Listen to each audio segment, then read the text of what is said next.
Sonoma County is a really unique environment as far as school districts go. You might have one school that has 14 students and another that has almost 2,000. So as a county office, we're trying to be really creative and innovative about how we partner with schools and really get to know their needs. Laguna High School is an alternative education environment. We are intended for students who have some risk factor that they might not be able to graduate from high school without extra levels of support. We're probably close to 100% below the poverty line. Close to 50% of our kids would be categorized as homeless or categorized as unaccompanied minors. Our kids are in a constant state of panic, and our kids come to school dysregulated. Community trauma is something that we have to think about as a county office of education.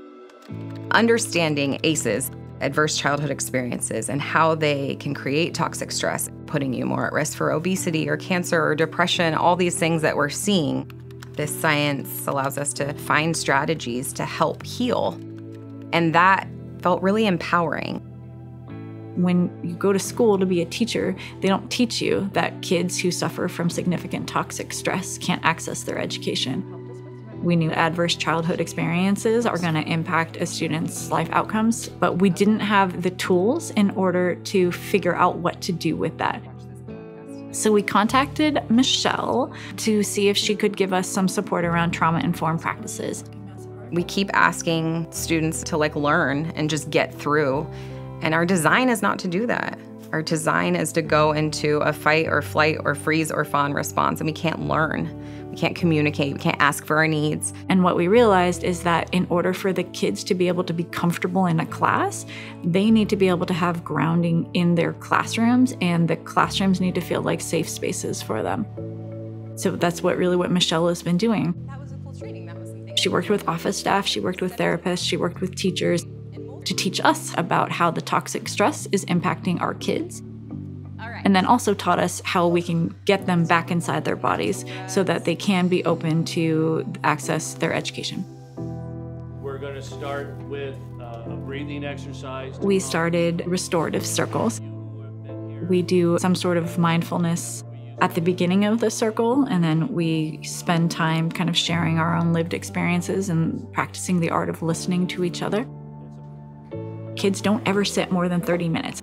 After 30 minutes, we get up. We go for a walk on campus. We have 3 MFTs, 3 marriage family therapists, and our students can access them at any time. And we do something called walk and talks. If kids are going to have discussions and they're going to be able to share their thoughts and ideas, they should do that while moving. Not only are they accessing the therapy, but they're also accessing skill sets so that they can self-regulate their own behaviors in their own bodies so that they can always go back into a classroom.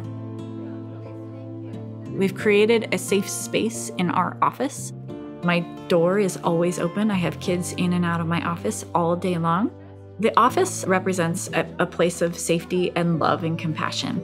We know the research. We know that having one grown-up that believes in you, one grown-up that tells you you can do it, can change the trajectory of a child's life. I've learned here at Laguna to take care of myself more, and they've really taught me to take a step back, and it's okay to help yourself. Before, I would the moment that something bad happened to me, I just immediately start crying because that was the only thing I knew how to do. And now we do grounding exercises. I found that breathing a lot helps me. When I calm down, I immediately feel the stress and the anger almost blow out of me like steam. What I think I'll carry forward from Laguna is definitely just asking for help, knowing you're not alone. I think we've done a really good job of meeting every single kid where they are, and every single kid feels like they can be successful and that people believe in them. Our graduation rate was about 55% 3 years ago. This year is going to be about 95%. One of the most impactful buffering strategies for healing trauma is to connect. And who better to have an opportunity than this human being that you see every day? So a teacher, a yard assistant, a school secretary, their ability and their opportunity to connect with students, to just see them and greet them warmly, just that alone is a really powerful healing opportunity. Toxic stress science is a knowledge that has the ability to shift the way that we operate. The strategies that we use don't just work for certain people, but they work for everyone. No one loses if we're trauma-informed. People only gain.